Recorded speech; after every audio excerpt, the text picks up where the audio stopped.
안녕하십니까. 2022학년도 3월 입학 중앙대학교 재외국민 특별전형 모집 요강에 대해서 안내해 드리도록 하겠습니다. 현재 지금 재외국민 모집 요강이 정확하게 나와 있는 곳은 중앙대학교가 첫 번째인데요. 중앙대학교에서 이렇게 모집 요강을 빨리 등재했던 이유 중에 하나는 아마 작년까지 있었던 모집 요강에 대한 어떤 컴플레인들을 잘 수정해서 아주 좋은 모집 요강을 만들어서 보여주는 그런 목적도 있다고 생각됐습니다. 지금 보시는 컨텐츠를 보시면 재외국민 특별전형에 대해서 한눈에 볼 수 있도록 하나를 정리를 해뒀고요.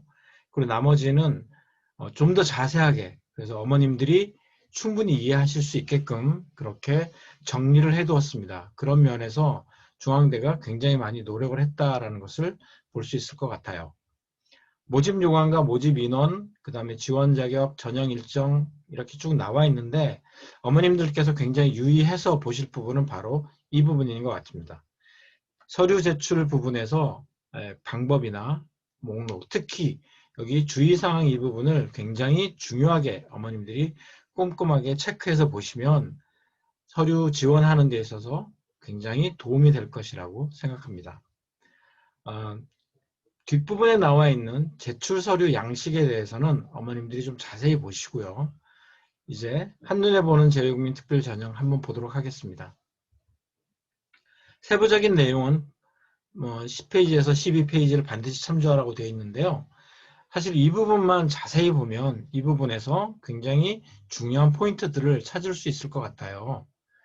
우선 모집 인원에서 약학부 1명, 새로 선발되는 거죠. 그 다음에 의학부 2명, 간호학과 3명, 그 다음에 12년 전과장에서도 1명, 그리고 의학부 2명, 간호학과가 새로 2명을 이렇게 뽑는 걸로 되어 있습니다. 그래서 전체적으로 87명의 인원을 선발하는데 사실 이거는 작년에 88명 뽑았습니다. 근데 올해 87명으로 1명이 줄게 됐습니다. 뭐 여러 가지 이유가 있겠지만 아마 의대, 약대 이런 의학 간 계열에서 뭔가 인원을 추가하다 보니까 다른 쪽에서 줄인 부분도 좀 있고, 그리고 학과 통폐합에 관련된 부분에서도 아마 영향이 좀 있지 않았을까 생각합니다.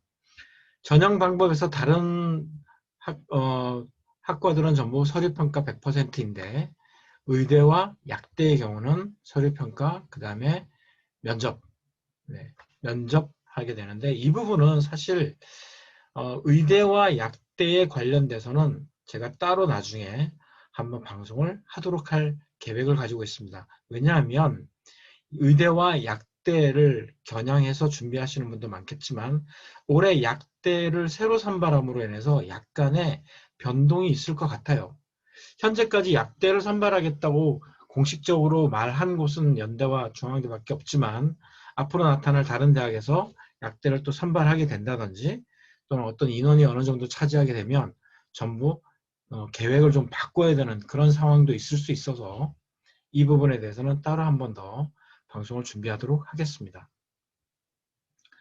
지원 자격은 어머님들께서 충분히 좀 확인하시고 그리고 이상한 부분은 꼭 대학이나 대교협으로 확인하시기 바랍니다. 그 다음 제출 서류에 관련돼서는 세부 내용을 이렇게 참고하라고 되어 있는데요. 중앙대가 열심히 노력했다라고 보여지는 부분이 바로 이런 부분입니다. 서류를 어떻게 낼 것인가에 대해서 굉장히 정리를 딱 해줬어요. 모든 서류는 다 온라인으로 입력하거나 또는 업로드하는 것, 딱 두 개의 형태만 가지고 있습니다. 두 개의 형태만 가지고 있고 입력하는 서류들은 쭉 지금 보시는 것처럼 이렇게 나와 있고요. 그 다음 온라인으로 업로드하는 서류들도 이렇게 나와 있습니다. 그래서 입력해야 되는 서류들 이 부분들을 확실히 보시고요. 그 다음에 업로드해야 되는 거는 표지, 반드시 표지 그리고 학업과 관련되어 있는 이런 서류들, 이런 서류들 업로드 해야 되고요. 그다음 학업 외적으로도 아까 봤던 이런 표지를 내야 되면서 동시에 여러 가지 준비해야 될 서류들을 업로드 하라고 정리를 해뒀습니다. 그래서 어머님들이 이걸 보시고 어떤 것은 입력인지 어떤 것은 업로드인지 이거 구분하셔야 되거든요. 근데 이게 대학마다 조금씩 달라요. 그래서 학교별로 어머님들이 정리를 반드시 잘 해주셔야 됩니다. 그래서 어떤 학교는 원본을 내라든지 어떤 데는 학교에서 도장을 찍어준 것도 괜찮다든지 또는 업로드할 때 어떤 서류를 낸다든지 하는 건 꼭 구분해서 정리를 해두시면 좋겠습니다. 전형 일정은 7월 5일부터 8일까지입니다. 작년에도 원래는 이런 날짜의 계획을 잡았다가 코로나가 창궐하는 바람에 2주 정도 딜레이가 됐었죠. 올해는 그런 일은 없을 것 같고요. 이미 한번 겪어봤기 때문에 대학들도 이 부분에 대해서는 잘 준비하고 있는 것 같아요. 참고로 원서 접수는 8일이지만 자기소개서나 학업능력 입증 서류 요약하는 거는 업로드하는 거나 입력하는 건 전부 12일입니다. 12일이라는 거 날짜 확인하시고요. 의대와 약대의 경우는 날짜가 8월 13일 날 1단계가 나오고 그다음 면접, 발표 이런 순을 가지게 됩니다. 그리고 모든 서류가 끝나고 모든 전형이 다 끝나고 난 다음에 합격자 발표는 9월 8일 날 하지만 충원 합격, 즉 최초 합격한 친구들이 대학을 하나를 선택함으로 인해서 빈 자리를 메꾸는 충원 합격은 12월 21일부터 27일까지 쭉 실시가 되는데 밤 9시가 되면 딱 끝나게 됩니다. 그때까지 전화가 오면 추가 합격이 되는 거죠. 수험생 유의사항은 자세히 설명하지 않겠습니다. 이거는 어머님들께서 쭉 읽어보시고 특별히 여기에 대한 문제는 별로 없을 거라고 생각됩니다. 그리고 뭐 유의사항 이런 것들도 읽어보시고요. 그 다음에 특별법에 해당되는 요기 학교들은 6개 지원에 해당되지 않습니다. 그러니까 6개 지원에 해당되지 않기 때문에 이 대학들은 어머님들이 지원해 볼 수는 있습니다. 지원해 볼 수는 있습니다. 그 6개에 해당되지 않기 때문에 할 수는 있습니다. 원서 접수는 7월 5일부터 8일까지고 순서는 지금 보시는 대로 이런 순서를 거치게 됩니다. 그리고 여기 나타난 것처럼 모든 서류는 온라인 제출을 원칙으로 하고요. 방문 제출 불가라고 되어 있습니다. 그 학교에 오는 것을 금지한다는 얘기죠. 근데 이게 어떤 학교는 예를 들면 가천대학교 같은 경우는 온라인 접수를 하지 않죠. 그래서 이런 부분들이 학교마다 다르기 때문에 어머님들이 모집 요강을 굉장히 꼼꼼하게 읽으셔야 하는 이유 중에 하나입니다. 이 뒷부분에 대한 거는 다시 또 뒤에 자세한 부분이 나오니까요. 그때 설명을 하고요. 요거 하나는 좀 보시고 가시죠. 원서 접수가 끝나고 나면 전형 및 모집 단위 변경 불가, 원서 접수 취소도 불가합니다. 그러니까 결제를 해버리고 나면, 돈을 내고 나면 이런 부분이 다 안 된다는 거죠. 다만 자기소개서를 수정한다거나 서류를 업로드한다거나 이런 거는 됩니다. 근데 모집 단위를 바꾼다든지 뭐 예를 들면 경영학과를 썼는데 난 경제학과로 바꾸겠다. 이런 거는 안 된다는 거죠. 그리고 저는 중앙대학교 안 쓰고 싶어요. 취소할래요. 이것도 안 된다는 겁니다. 그러니까 사전에 잘 준비하셔야 되겠죠. 전형로는 보시는 것처럼 의대나 약대는 훨씬 더 많죠. 면접 비용이 들어가기 때문에 그렇습니다. 반환 기준 보시고요. 그 다음에 전형로에 대한 부분들은 어머님께서 읽어보시면 좋겠습니다. 자, 이제 전형 안내의 직접적인 안내 부분들을 보도록 하겠습니다. 모집 단위와 모집 인원 이렇게 나와 있는데요. 실제로 여기 이제 인원의 제한이 좀 있거나 또는 변경 사항이 생기거나 그러면 5월 달에 입학처 홈페이지에서 이 부분을 공지합니다. 그러니까 지금 보시고 있는 이게 최종본이다라고 생각하시면 안 됩니다. 숫자가 약간 변동될 수 있기 때문에 꼭 좀 보셔야 되고요. 그 다음에 중앙대학교의 가장 두드러진 특징이라고 볼 수 있는 건 뭐냐면 학과별로 선발한다는 거죠. 과별로 이렇게 과별로 선발한다. 그런데 올해 바뀐 것 중에 하나가 작년에는 국어국문학과가 2명 뽑았는데 지금 1명으로 줄었어요. 국어국문학과가 1명으로 줄었고 그 다음 유럽문화학부가 이렇게 있는데 작년에는 이렇게 과별로 1명씩 뽑았습니다. 과별로 1명씩 뽑았기 때문에 3명을 뽑았는데 올해는 지금 2명 뽑는 걸로 바뀌었습니다. 그래서 여기가 통합돼 버렸어요. 이게 통합이 됐다. 대한민국 내에서의 이런 독일어나 프랑스어나 러시아어에 대한 어떤 수요가 많이 떨어진 게 아닌가 간접적으로 좀 보여주는 부분이 아닌가 싶기도 하고요. 그 다음에 공대, 이쪽 보면 공대를 보면 건축학과 5년제에 2명만 나와 있는데 작년의 경우에는 건축공학 4년제에서 1명을 뽑았습니다. 건축공학 4년제에서 1명을 뽑았는데 이 인원이 지금 줄어든 거죠. 네, 이 인원이 줄어들었고요. 밑으로 가보시면 새롭게 만들어진 과가 하나 있습니다. 네, 영어교육과 1명을 새로 뽑습니다. 작년까지는 영어교육과를 뽑지 않았고 교육학과를 뽑았었어요. 근데 교육학과가 없어지고 영어교육학과하고 하나 늘었고요. 그 다음에 약학부 이렇게 새롭게 신설됐죠. 새롭게 신설됐습니다. 네. 그리고 여기 산업보안학과에서 이렇게 자연계로만 2명을 선발합니다.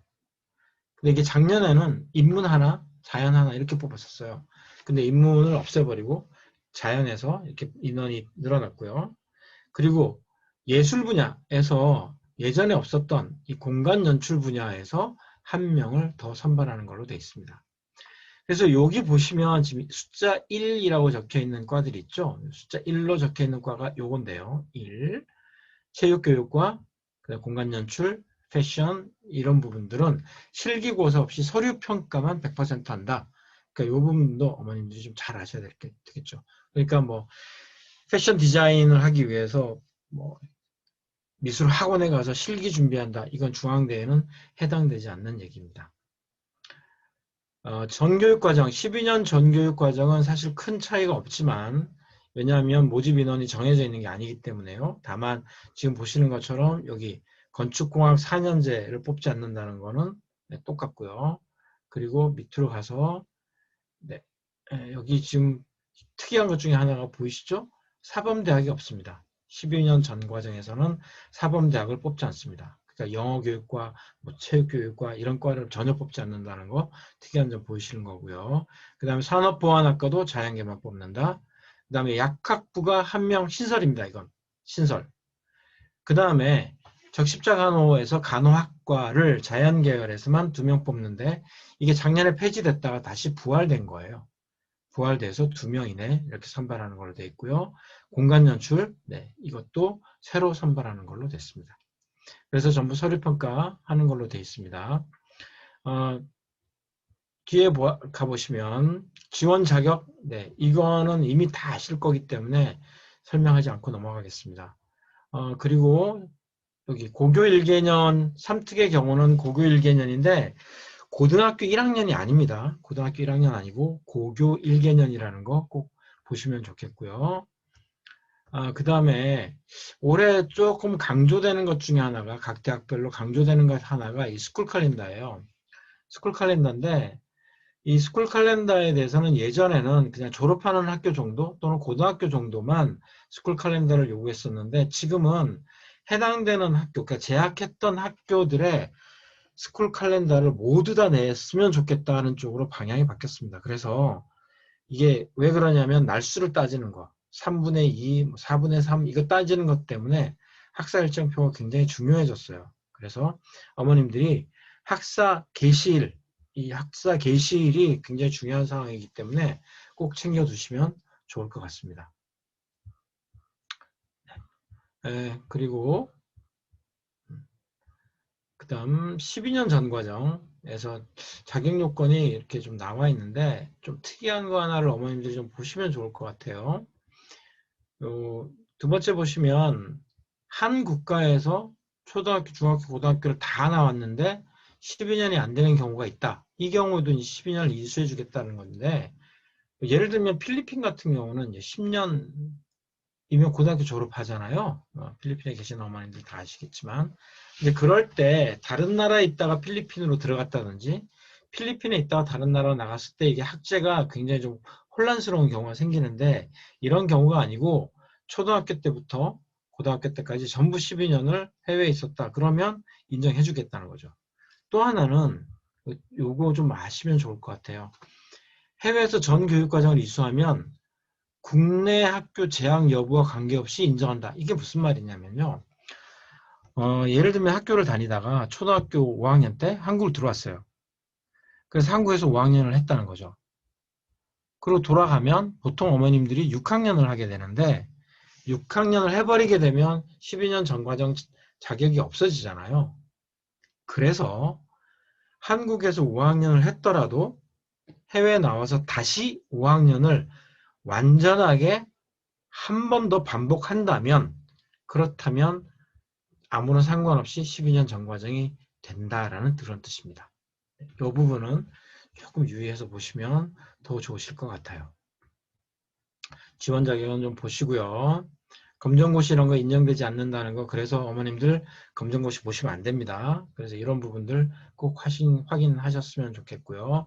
이 자격 요건에 대한 거는 보시고 또는 대교협에 정말 문의하시는 게 훨씬 좋겠습니다. 일정은 아까 말씀드린 것처럼 온라인 접수는 8일, 자기소개서 같은 거는 12일입니다. 그래서 이거 확인하시면 더 좋을 것 같습니다. 우선 서류 제출 방법에 대해서 중앙대가 지난주에 말씀드린 것처럼 굉장히 준비를 잘해서 모집 요강에 올렸어요. 서류 제출 방법에 대해서 보면 제출 기간 내에는 수정 또는 재업로드가 가능하다고 되어 있습니다. 지난주에도 결제를 하고 나면 학과는 바꿀 수 없다. 그 다음에 취소가 안 된다. 그 말 했었는데 입력한 내용을 수정하거나 재업로드하는 것은 가능합니다. 그래서 서류 제출 방법에 대해서 꼼꼼하게 좀 읽으시면 좋겠고요. 그 다음에 이게 제출 기간 내에는 다 되긴 하지만 마감 날에는 굉장히 트래픽 잼이 많이 걸려요. 그러니까 잼이 많이 걸리니까 미리미리 준비하시고 제출하시면 더 좋을 것 같습니다. 제출 서류 방법은 온라인에 입력하는 것과 그 다음에 업로드하는 것 이렇게 두 가지로 나눠져 있어요. 나눠져 있는데 업로드 그 다음에 입력 두 부분을 나눴을 때 일단 온라인으로 입력하는 거는 입학원서, 지원자격 심사 신청서, 학력조회 동의서 및 학력조회 의뢰서 이렇게 해서 8일까지입니다. 8일까지고요. 자기소개서나 학업 능력 입증 서류 요약서, 요약서 이거는 12일 월요일까지입니다. 그 다음에 업로드해야 되는 서류는 학업 관련과 학업 외적인 부분 두 가지로 나눠져 있습니다. 그래서 학업 관련 서류는 학업 관련 서류 제출 목록이라고 하는 표지가 있고요. 학업 외적인 부분은 학업 외 서류 제출 목록이라고 하는 표지가 있습니다. 그래서 이 표지 두 개 정리해서 해야 되는데 뒷부분에 나오니까 다시 설명드리도록 할게요. 보시면 파일은 11일까지고 하나당 파일별로 500메가고 그 다음에 PDF 파일로만 올릴 수 있다. 이렇게 되어 있습니다. 근데 혹시 뭐 용량 초과가 되는 그런 부분들이 있다면 그 부분은 우편으로 제출해도 괜찮다라고 하지만 사실 이 부분을 좀 따라주는 게 더 좋죠. 파일 사이즈를 줄일 수 있으니까요. 파일 사이즈를 줄이지 못하고 이렇게 했다고 하는 부분에 대해서도 대학은 조금 생각할 것 같아요. 그래서 가능하면 파일을 제대로 좀 만드셔서 올리시는 게 더 좋지 않겠나라는 생각이 듭니다. 자, 그래서 목록을 볼까요? 우선 중고등 3특입니다. 3특 과정은 온라인 입력과 그 다음에 업로드 이렇게 나눠져 있는데 일단 입력에 관련된 부분은 1번부터 5번, 5번까지의 이 5가지 서류죠. 5가지 서류고 이거는 지금 보시는 것처럼 입력은 자동 입력이 되기 때문에 별도로 제출하지 않는다라고 되어 있습니다. 그래서 이 부분 보시면 좋겠고요. 그 다음에 온라인에서 학업 관련된 부분은 업로드해라 라고 하는 거는 6번부터 11번까지입니다. 6번부터 11번까지인데 표지가 지금 하나가 딱 들어가 있고요. 그 다음에 초, 중, 고 재학 성적 증명서 이렇게 들어가 있고 스쿨 캘린더 돼 있는데 여기 보시면 출신 학교별 한부로 돼 있죠. 출신 학교별 한부. 그 다음 학사 일정표에는 학기 개시 종료일이 명시되어야 된다. 이렇게 나와 있습니다. 학업 능력 입증 서류 이건 뒤에 나오니까 다시 한 번 더 보시고요. 그 다음에 학업 외적인 부분에 올려라 라고 하는 부분은 이런 겁니다. 가족관계 증명서. 이거는 한국에서 발급받을 수 있죠. 그 다음에 파견이거나 현지 취업이거나 자영업 셋 중에 하나셔야 돼요. 셋 중에 하나이신 분들이 이런 서류들을 준비하시는 겁니다. 네. 파견이었다가 취업으로 바뀐 경우는 어떻게 해야 되냐? 이런 경우는 사실 서류를 다 준비하셔야 돼요. 파견이셨을 때의 서류, 그 다음에 현지 취업이나 자영업으로 전환되었을 때의 서류, 이런 부분들이 다 있어야 되는데 제일 고민스러운 게 이런 거죠. 뭐 자영업 하시는 분들 중에선 세금을 못 내는 상황들이 꼭 있어요. 그래서 이런 부분에 대해서는 대학에 직접 문의하시는 게 가장 빠릅니다. 뭐 주변에 있는 사람들에게 뭐 카더라 통신 하지 마시고요. 그 다음에 주변에 뭐 언니 뭐 어떻게 됐어요? 옛날에는 어땠어요? 다 옛날 얘기예요. 그거는 다 옛날 얘기고 지나간 얘기이기 때문에 올해 이렇게 하십시오라고 나와 있는 이 부분에서 혼란스러운 부분이 있으시면 그냥 대학에 문의하세요. 대학에 문의하시는 게 가장 정확합니다. 네. 그 다음 재외국민 등록부 등본, 이게 재외공반이나 외교부에서 발행할 수 있습니다. 이미 한국에 나와 계신 분들은 외교부에서 발행하시거나 또는 뭐 민원24 온라인으로 처리도 가능하시죠. 출입국 사실증명 이것도 법무부 출입국 관리사무소에서 다 나옵니다. 네, 요거 인터넷에서 찾으면 사무실 주소가 다 나오니까요. 이거 하시면 되고요. 그 다음에 부모, 지원자 모두 여권 사본, 그 다음에 사실증명 발급 신청서 위임장은 뒤에 양식이 있습니다. 그거 그냥 서명해서 제출하시면 됩니다. 삼국 수학 사유서는 해당자에게만, 그 다음에 사유서는 코로나 같은 걸로 인해서 수업 결손이 생겼다든지 하시는 분들, 또는 학기가 뭐 월반, 중복 이런 거 하셔야 되고요. 그래서 이거 3특의 경우는 파견인지 아니면 현지 취업인지 현지 자영업자인지 이 중에 하나를 반드시 선택하셔야 됩니다. 그러니까 이제 이런 경우가 생기죠. 아빠가 유학생인데 따라오셨다가 학생이 따라왔다든지 또는 이 세 가지 조건에 해당되지 않는 다른 이유로 해외에서 공부를 했다라고 하면 사실 자격이 생기지 않을 가능성이 훨씬 더 큽니다. 그래서 이 부분도 대학에 문의하시면 좋을 것 같아요. 두 번째, 해외 전교육과정 이수자. 사실 12특은 서류가 많지 않습니다. 서류가 많지 않아서 지금 보시는 것처럼 온라인 입력해야 되는 것 하나 있고요. 그 다음에 학업 관련 이렇게 있고요. 이렇게 뭐 이건 비슷합니다. 위에 것까지 다 비슷하죠. 그 다음에 학업 외에 해당되는 게 사실 많지 않아요. 12년 전 과정이기 때문에 부모님 서류가 필요 없어요. 그러니까 뭐 납세 증명이라든지 뭐 세금 관련 이런 거, 재직 증명 이런 거 없습니다. 그러니까 12년은 사실 서류가 굉장히 간단하다고 볼 수 있는 거죠. 그래서 서류에 대해서 조금 더 설명을 해뒀습니다. 보시면 그래서 이런 부분이 중앙대가 굉장히 꼼꼼하게 신경을 잘 썼다라고 보여지는 거죠. 우선 7, 8, 9번 서류, 7, 8, 9번 서류는 전입, 전출 일이 게시되어야 된다. 그런데 이런 경우가 많죠. 날짜가 없는 경우가 굉장히 많습니다. 날짜는 없고 대략 뭐 언제 이런 게 있는데 사실은 날짜가 꼭 있어야 되거든요. 없는 경우 어떻게 해야 되느냐. 3특 자격 요건에 충분히 부합된다. 나는 뭐 3특이 넘는다. 6특, 7특이다. 그런 경우는 사실 문제가 없는데 3특이 딱 걸리는 경우, 이 경우는 날짜가 굉장히 중요합니다. 그래서 전입날, 전출날, 3특에 해당되느냐 안 되느냐를 결정할 수 있는 요소이기 때문에 꼭 날짜를 충분히 확인하시고 꼭 확인 받으셔서 제출하시면 좋을 것 같아요. 그 다음에 지원 학생에게 성적증명서 주지 않는 경우는 등급편 이렇게 제출이 가능하죠. 네, 이거 알고 계시면 좋겠고요. 제외한국학교 생활기록부 낸다는 사실. 네. 자, 그 다음에 11번 서류, 학업 능력 입증 서류는 요거 많이 궁금해 하실 것 같아요. 일단 학업 능력 입증 서류는 뭐 이런 것들입니다. 지금 1, 2, 3, 4번으로 돼 있는데 사실은 우리 학생에 대해서 대학이 알았으면 하는 정보를 제공해주는 이것과 관련된 모든 서류들은 전부 여기에 해당됩니다. 자, 보시면 첫 번째가 표준화의 학력 입증 서류죠. IB나 AP, SAT, 뭐 A레벨 이런 것들이죠, 전부. 그 다음에 교내 외 활동, 교내에서 했던지 교외에서 했던지 그런 활동, 수상 경력, 자격증, 봉사활동, 동아리, 즉 우리 아이가 했던 모든 활동이 다 여기에 해당되죠.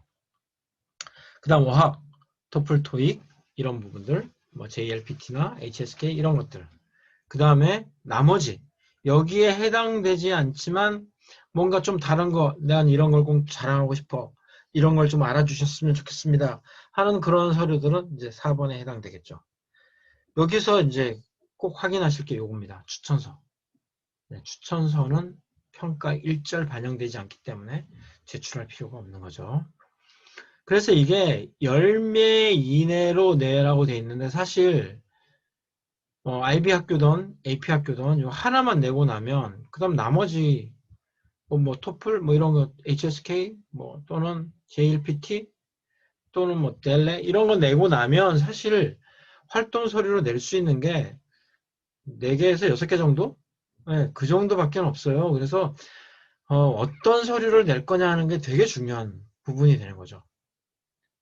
우리 아이를 자랑할 수 있는 뭐 상을 탔는데 상을 3개, 4개 내고 나니까 활동을 늘 칸이 없다. 이럴 수도 있잖아요. 그러니까 이런 부분들을 잘 판단하셔서 어머님들이 10개를 채우시면 좋을 것 같습니다.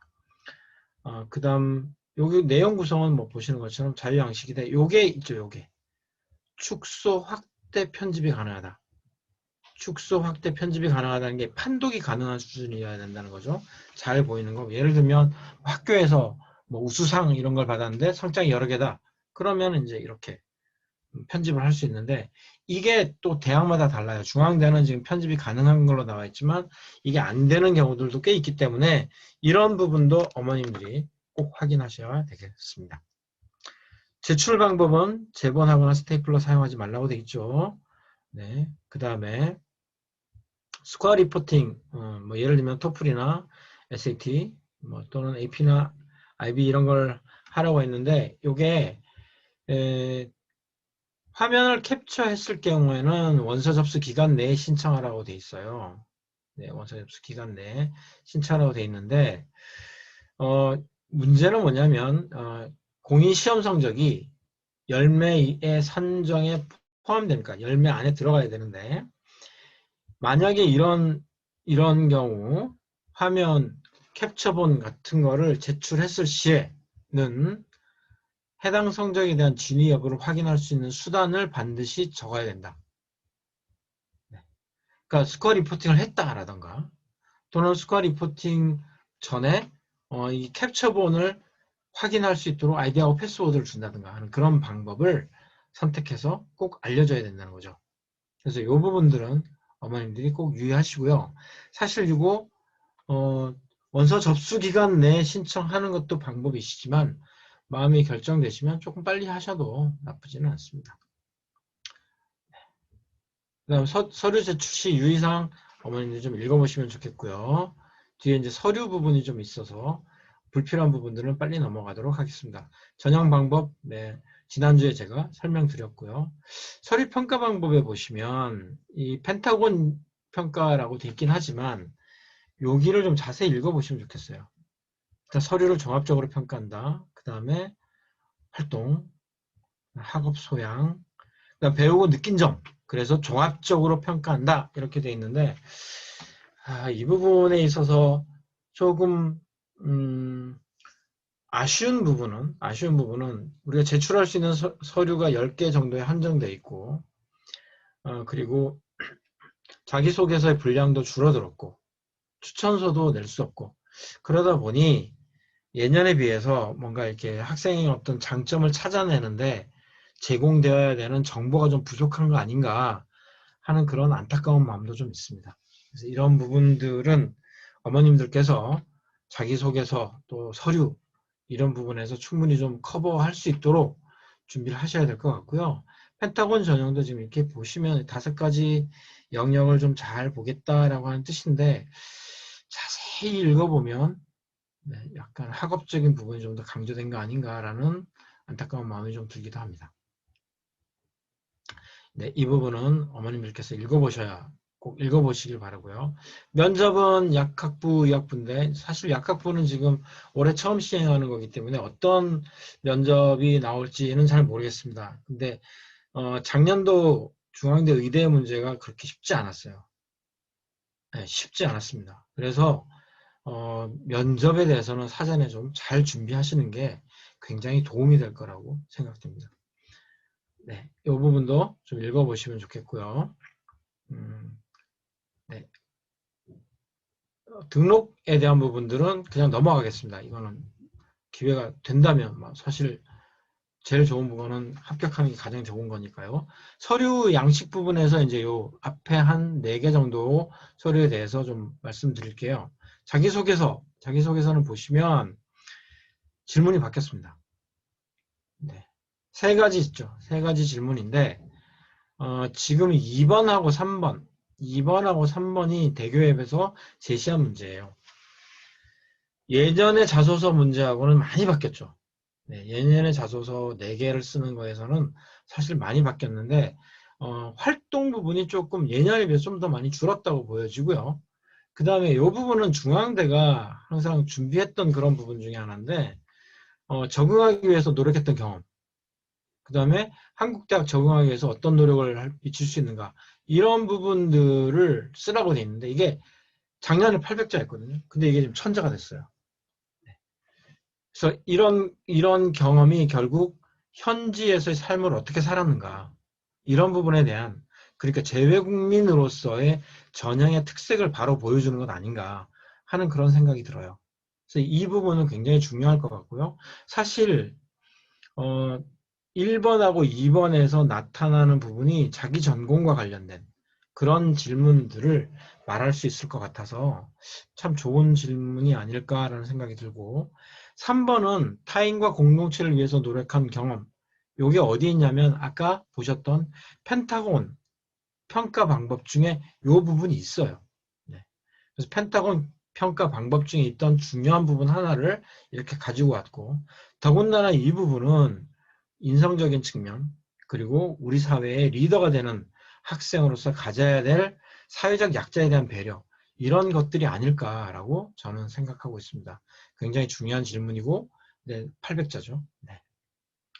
그다음 학업 능력 입증 서류, 여기서는 보시는 것처럼 학업과 관련된 아까 거의 다 모든 서류가 다 여기에 해당된다고 말씀드렸죠. 네, 여기 있는 거 다 얘기해야 되는데 여기에 서류별 200자라고 되어 있는 게 있어요. 이거 제가 보기엔 굉장히 중요한 부분이라고 생각합니다. 왜냐? 자기소개서의 분량이 줄었고 자기소개서에서 할 수 있는 말이 줄었기 때문에 이 서류별 200자를 쓰는 게 아무런 의미가 없는 건 아닐 거라는 생각이 드는 거죠. 대학에서 이 부분도 같이 보지 않을까. 그런 면에서는 학생이 자기를 나타낼 수 있는 또 좋은 하나의 표현이 아닌가, 그런 생각이 들어서 이 부분도 좀 자세히 잘 써주면 정말 좋을 거라는 생각이 듭니다. 네. 학력조회 동의서 이거 많이 헷갈려 하시는데 이 빨간 부분 보시죠. 그 다음 학력조회 의뢰서 역시 마찬가지입니다. 그런데 이 학력조회 동의서나 학력조회 의뢰서는 이게 또 학교마다 조금씩 다릅니다. 우리 중앙대에서는 이렇게 자동 완성되는 서류라고 되어 있지만 다른 학교에서는 출력해서 제출하는 서류, 이런 식으로 다 다르기 때문에 꼭 확인하셔야 됩니다. 그 다음에 이 부분은 학업 관련 서류, 이게 어떤 거냐면 이런 거죠. 초등학교 재학증명, 고등학교, 중고등학교 재학증명, 뭐 이런 거, 스쿨 칼렌더, 이런 거. 앞쪽에 있었던 부분들이니까 어머님들이 보시고 이것도 채워서 넣으시면 될 것 같고요. 그 다음에 학업 외적 부분, 네, 학업 외적 부분, 네, 이런 거 보시고 학업 외적 부분들의 뭐 출입국 관리 기록 이런 거, 네, 이런 거 어머님들이 보시고 꼭 채워주시면 좋겠습니다. 제3국 수학 사유서는 아마 어머님들이 해당 안 되실 것 같은데 아빠하고 아빠가 발령이 뭐 예를 들면 전쟁 중인 국가라든지 학교가 없는 지역, 이런 곳으로 발령이 나서 도저히 가족이 거기 갈 수 없다. 그래서 나는 옆 나라에 있는 데서 공부하겠다. 이런 게 이제 제3국 수학증명서예요. 그래서 이 부분은 우리 학생들에게는 아마 해당이 되지 않을까 싶은데 만약 그런 경우가 있다면 저에게 연락 주시면 이 부분은 자세히 설명해 드리도록 하겠습니다. 그 다음 사유서. 이 사유서가 작년 코로나 상황 때문에 이게 굉장히 중요한 서류가 돼버렸어요. 특히 이 코로나19와 관련돼서 학생은 한국에 나와 있고 어쩔 수 없이 나와 있고 지금 들어가지 못하고, 그래서 학교에서 온라인으로 수업은 다 끝냈는데 이게 재외국민 자격이 되느냐 안 되느냐. 학생은 어머님이랑 같이 여기 있고 아빠는 뭐 다른 나라에 있는데 그 회사에서 나 들어가라고 그랬다. 어쩔 수 없는 거잖아요. 아마 지금 인도가 그런 상황일 것 같아요. 인도가 빨리 지금 인도에서는 뭐 너무 코로나가 커진 상황이라서 한국으로 나가야 되는데 학기가 다 끝나지 않은 상태고, 삼특인데 이 학기가 끝나는 것까지 있지 않으면 안 되는 상황인데 어쩔 수 없이 귀국해야 되는 그런 문제. 또 그러다 보니 서류를 제대로 받지 못하고 뭐 이런 경우, 이런 모든 경우들이 대학이 이미 작년에 상황을 한번 해봤기 때문에 이 부분에 대해서도 잘 준비하고 있을 거라 생각하고요. 우리 어머님들 또 학생들은 반드시 여기 서류, 뭐 아빠 이메일로 왔다든지 또는 직장에서 어떤 통지를 했다든지 하는 모든 서류를 다 준비하셨다가 제출하셔야 됩니다. 그렇지 않으면 약간의 불이익이 생길 수도 있고요. 그리고 이제 이 부분은 이제 많이 있는 부분이죠. 결손이나 중복 또는 조기 졸업, 월반, 이런 것들은 꼭 서류를 반드시 준비하시기 바랍니다. 사실증명 발급 열람 신청서는 여기 보시면 그냥 출력해서 요것만 쓰시면 되는데, 이게 어떤 뜻이냐면 우리 학생에 대한 기록을 대학에서 하다 보니까 심사하다 보니까 요건 좀 체크 좀 해봐야 되겠다, 그런 것만 이제 실질적으로 확인해 보기 위한 개인 동의예요. 그래서 이건 그냥 써서 제출하시면 큰 문제 없습니다. 네. 대학 생활과 관련된 부분들은 이제 어머님들께서 끝까지 쭉 읽어보시면 좋을 것 같습니다. 그래서 여기 뭐 여러 가지 설명들이 나와 있으니까 이 부분들은 보시면 좋겠고요. 네.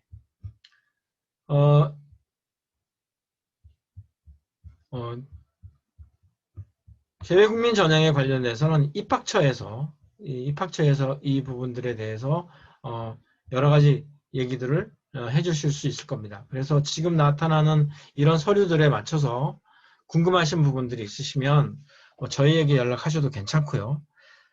대학으로 반드시 연락하셔서 대학에서 정확한 답을 들으시는 게 좋습니다. 이게 학교마다 조금씩 답이 다를 수 있는 민감한 문제들도 있기 때문에 그래서 그런 부분들은 꼭 답을 들으시면 좋을 것 같고요. 다음에는 또 나오는 모집 요강이 나오는 대로 저희가 모집 요강에 대한 안내 말씀을 드리도록 하고, 5월 마지막 주 정도에는 의대와 약대 관련돼서 지원을 어떻게 하면 좋을 건가, 그리고 어떻게 이렇게 지원 전략을 좀 세우면 좋을까, 어떤 면이 변수가 좀 있을까 하는 그런 부분에 대해서 약대에 대한 부분들이 좀 인원이 나오는 대로 그 부분들을 모아서 다시 한번 방송해 드릴 계획을 가지고 있습니다. 네, 지금까지 시청해 주셔서 감사합니다. 다음에 더 좋은 내용을 가지고 부모님들 찾아뵙도록 하겠습니다. 네, 감사합니다.